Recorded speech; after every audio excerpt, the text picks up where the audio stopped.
ہمارے معاشرے کا ایک بہت بڑا جو المیہ ہے وہ ہے آج کے بچوں کی تربیت۔ بچوں کی تربیت کا فقدان اتنا زیادہ ہے آج ہمارے معاشرے میں کہ جس سے بچے جو ہیں وہ تباہ اور برباد ہو رہے ہیں۔ جس گھر میں بات جو ہے وہ چیخ کر کی جائے اور بات کو سمجھانے کی بجائے جو ہے وہ بات بات پر بد دعائیں دی جائیں،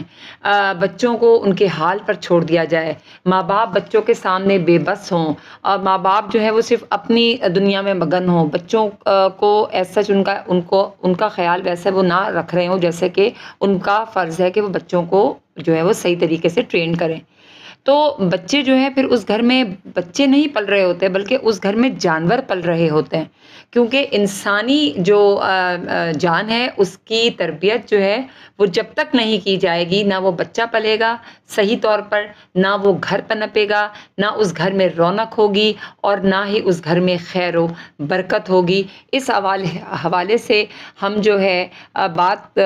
زیادہ کرنا پسند نہیں کرتے اور اس کو جو ہے نا اگنور کرتے ہیں، اوائڈ کرتے ہیں، لیکن بات کرنی ہوگی اس حوالے سے کہ بچوں کی تربیت جو ہے وہ کس طریقے سے